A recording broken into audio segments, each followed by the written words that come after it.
Suppose you are going to translate the title and the first sentence. وفاة الفنان التشكيلي اللبناني عارف نجيب الرئيس. The title is not difficult. It's an easy one. Whenever you have a text with a title, you must translate the title because it is part of the text. Many students translate the text but forget the title. So this way they lose their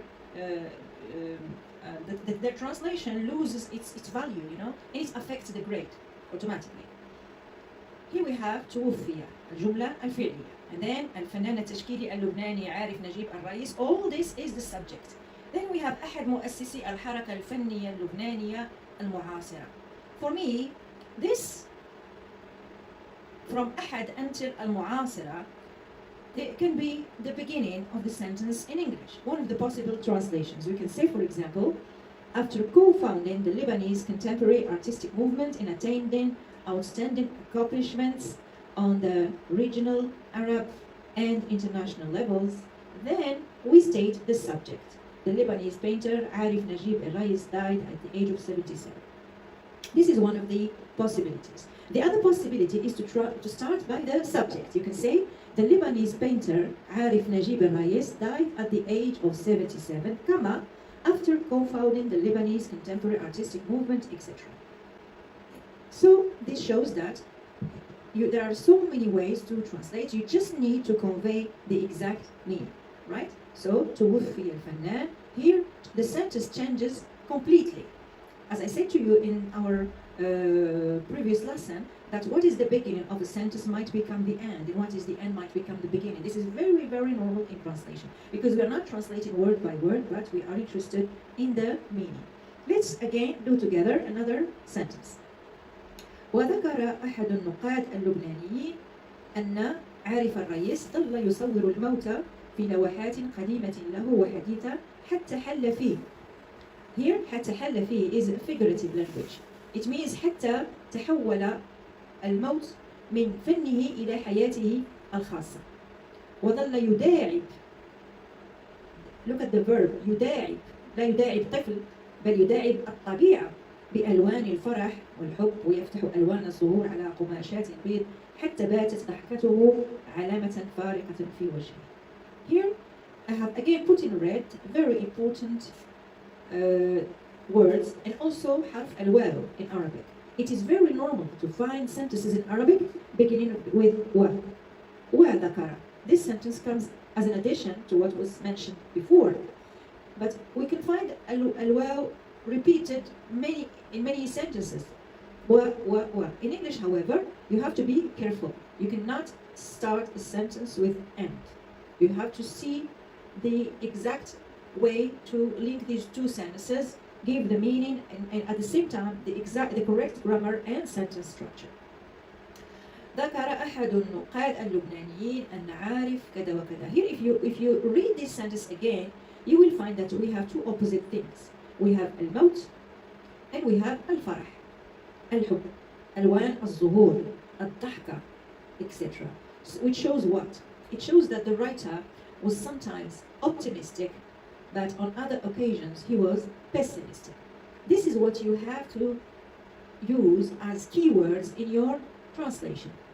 You have to be very, very careful and try to be creative in your translation. The more creative you are, the better your translation is. So here we can start, for instance, by, according to a Lebanese critic, the painter was, on the one hand, pessimistically depicting death in his old and modern paintings till it overwhelmed him.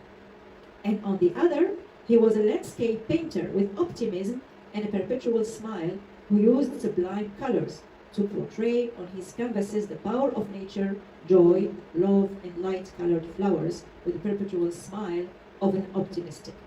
This is one possible translation. In the text, I will give you another possible translation. So you can compare the two and see that there are many ways to translate this sentence. What is important for me, if I read your correction, if I read your work and correct it, I will pay attention to these keywords, okay? Pessimistically, optimistically.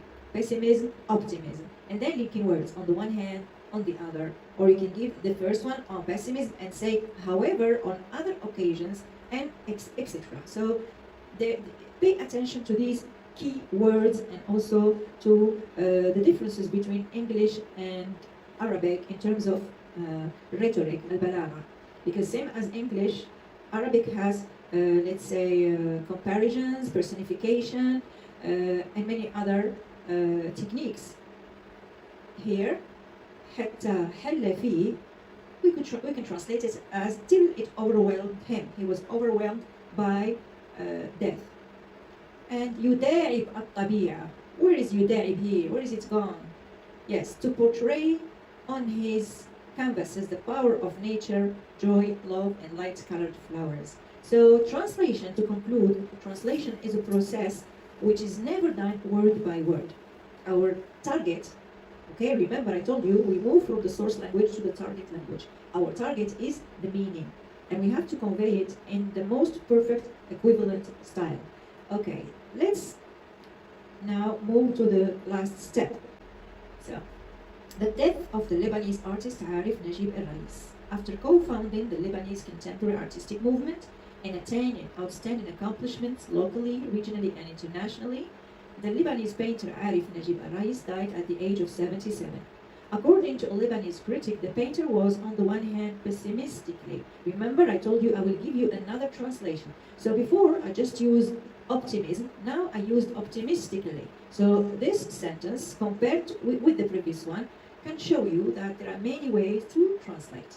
So he was, on the one hand, pessimistically depicting death in his old and modern paintings till it overwhelmed him. And on the other, he was a landscape painter with a perpetual smile. In the other sentence, we kept perpetual smile to the end. Here we start with it, a perpetual smile, who optimistically used sublime colors to portray on his canvases the power of nature, joy, love, and light-colored flowers. In addition, he classified the deceased as the best example of the Lebanese scholarly artist who used with high mastery his techniques to tackle the most complex issues and ideologies to end up being definitely a prolific artist. Yes, I prefer to use here, a prolific artist and a daring person.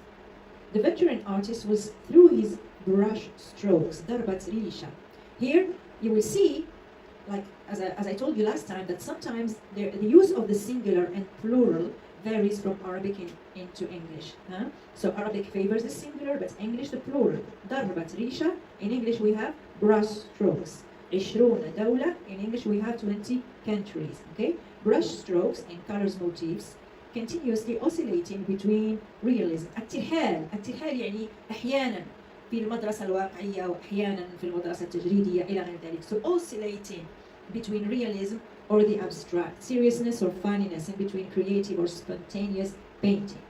Moreover, in the viewpoint of another critic, although personally Rais's life was devoid of tumultuous upheavals, artistically he rejected to belong to a particular trend. So here we have again two key words, من الناحية الشخصية ومن الناحية الفنية.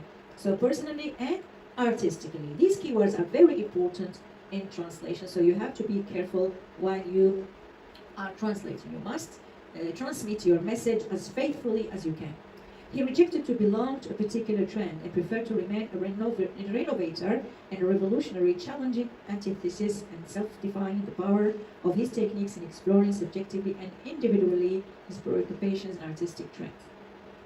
You can stop the video and copy the translation.